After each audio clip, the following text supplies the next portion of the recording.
Nababahala po ang Coordinating Council of a Private Educational Associations o COCOPEA sa karahasan po na kinasasangkutan ng mga bata sa loob mismo ng kani-kanilang eskwelahan. Sinabi po ito ng COCOPEA kasunod ng pananaksak ng grade 8 students sa mga kaeskwela niyang grade 5 sa General Trias sa Cavite. Nanawagan po ang grupo na paigtingin ang seguridad sa mga eskwelahan.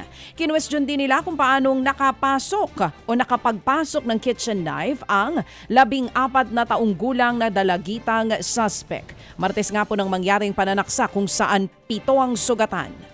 Nasa mabuting lagay na sila bagamat isa po sa kanila ang kinailangang maoperahan. Nasa kustudiya na ng social worker ang nasaksak na estudyante. Isinailalim naman sa psychosocial intervention ng mga estudyante na nakasaksi sa pananaksak. Samantala mga kapatid, sa oras nga po na 6:51 na in the morning, Friday, arestado po ang 9 na enforcers na ito ng Land Transportation Office, Caraga Region matapos nga pong maaktuhan sa pangungutong sa Buenavista, Agusan del Norte. Ayon sa mga pulis, matagal na pong nirereklamo ng mga motorista sa tanggapan ng LTO National ang mga suspect dahil sa manoy pangungutong. Nagkasapo ng surveillance ang mga otoridad na nagbunga sa kanila pong pagkaka-aresto. Nakuha sa kanila ang perang aabot sa higit na 4,000 piso na hinihilala pong galing nga sa pangungutong sa mga motorista. Sinibak na sa pwesto mga ito at maharap po sa reklamong direct bribery at paglabag sa Anti-Graft and Corrupt Practices Act. Naharang naman po ng Bureau of Customs ang higit 27 million pesos na halaga po ng hinihinalang shabu sa Port of Clark sa Pampanga.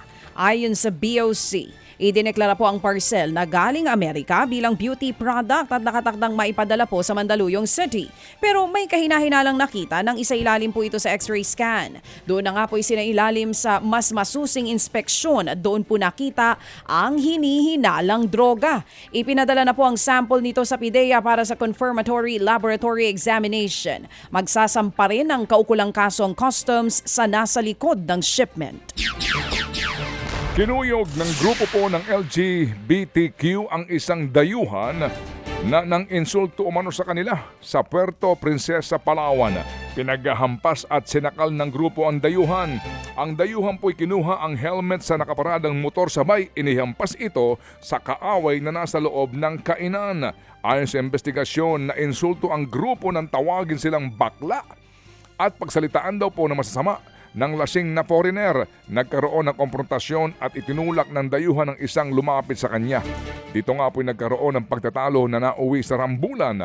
Nagtamo ng sugat sa ulo ang dayuhan pero hindi ito nagpadala sa ospital at hindi na ho nagsampa ng anumang demanda laban sa mga LGBTQ members. Yun, okay. Samantala, pinagbabaril ng isang sundalo ang kanyang misi sa Kalinog, Iloilo. Lumabas po sa investigasyon na nagkasundo ng maghiwalay ang dalawa. Pero nitong Martes ng gabi, nagtungo po ang suspect sa bahay ng kanyang dating asawa. Doon niya po ito pinagbabaril hanggang sa mapatay. Kalaunay nagbaril din sa sarili ang suspect na kinilalang si alias Noel. Ayon sa pulis, selos ang nakikitang motibo sa pagpatay. Mga kapatid, patuloy po kayong tumutok sa 105.9 True FM para sa totoong balita, impormasyon, music and entertainment. Mag-subscribe sa aming YouTube channel at podcast at sundan nyo kami sa Facebook, Instagram, X at TikTok sa True Network PH. Bisitahin din po ang aming official website, truefm.ph.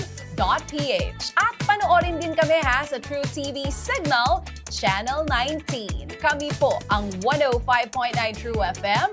Laging true sa'yo, kapatid.